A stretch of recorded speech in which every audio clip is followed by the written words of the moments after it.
Mein Name ist Barry Kosky, ich bin Oper- und Theaterregisseur und momentan ich bin Intendant der Komischen Oper Berlin. Ich bin ein jüdischer Künstler, ich wohne in Berlin und dieses Museum gehört zu einem Teil von meiner Geschichte. Ich finde fantastisch ist erstens, wie viele Menschen kommen als Gast in dem Museum von der ganzen Welt. Ich finde das toll, dass nicht nur Berlin ist stolz und loyal zu dem Jüdischen Museum. Es ist richtig ein Teil von der zeitgenössischen DNA von Berlin als Stadt. Das ist sehr wichtig, das ist nicht eine Nebenbei-Sache. Oh, du gibst mir alle schwere Sachen. Jüdische Museum in 3 Worte. Diversität, Seele und fließend. Ein Museum in die 21. Jahrhundert oder ein Museum in Deutschland oder ein Museum in Berlin muss sehr unterschiedliche Funktionen und Qualitäten haben. Das muss ein Ort von historischen Fakten, das muss, wo man kann da gehen, zu sehen und hören, wie war es. Ein anderer Teil muss ein Dialog mit der Stadt selbst, mit den Menschen in der Stadt und der Geschichte von der Stadt und der Geschichte von den Menschen. Das ist ein Museum, wo die nicht-jüdisch-deutsche Zuschauer und Gäste kann sehen, dass diese jüdische Faden ist ein Teil von deutscher Kultur und deutscher Geschichte und nicht etwas, das ist getrennt von der Geschichte des Deutschlands. Ein anderer Aspekt von dem Museum, das ich finde unglaublich wichtig, ist, dass ein Museum muss ein Ort, wo man kann richtig komplizierte, manchmal provokativ Fragen stellen. Innerhalb des Schutzes von dem Museum zu sagen, was ist das? Was ist Zionismus in der 21. Jahrhundert? Was ist Israel und unsere Beziehung mit Israel in der 21. Jahrhundert? Was ist die jüdische Diaspora in der 21. Jahrhundert? Was ist die Beziehung, die ongoing Beziehung mit der nicht-jüdischen deutschen Kultur und der jüdischen deutschen Kultur in der 21. Jahrhundert? Das hat keine Antwort, das ist nur Fragen. Und dieser ganzen, wie in der Talmud, diese endlose Fragen, das muss ständig kommen.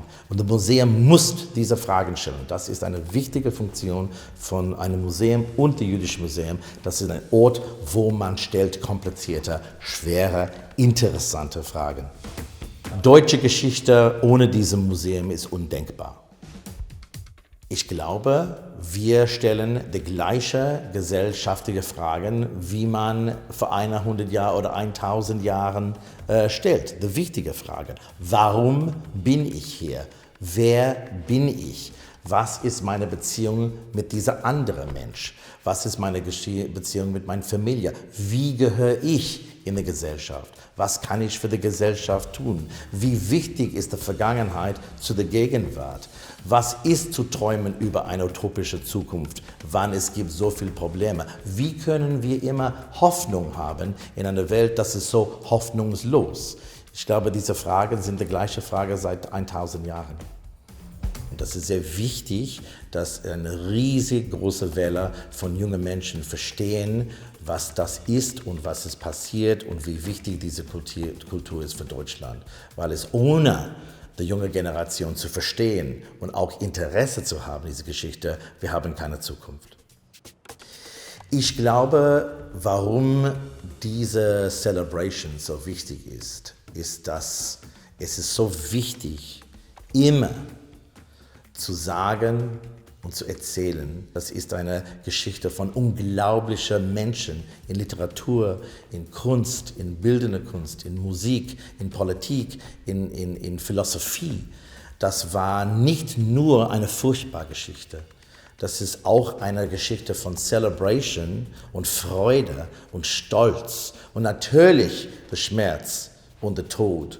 Und die Shoah ist eine unglaubliche wichtige Faden, das wir wissen können, nie vergessen sein. Aber es gibt so viel unglaublich schöne Geschichten und so viel unglaubliche wichtige Momente. Das hat nichts zu tun mit das. Ich denke auch, was ist sehr wichtig zu sagen, dass Deutschland hat viel Arbeit mehr zu tun über die Beziehungen zwischen deutscher Kultur und jüdischer Kultur. Weil das ist nicht gelöst. Und es gibt immer die Gefahr, dass nicht nur, dass wir wiederholen furchtbare Sachen von der Vergangenheit, aber dass wir vergessen durch die Fakten und die Geschichte über wie kompliziert und wie einfach es ist, in einem Tag etwas zu ändern. Juden sind als vielfältig als die ganze Gesellschaft. Es gibt keine typische Jude, dass ich bin, wer ich bin und ich bin in Australien geboren und meine Großeltern kommen von Belarus und Polen und Ungarn und jüdische Leben und jüdische Menschen sind ein Teppich von Möglichkeiten.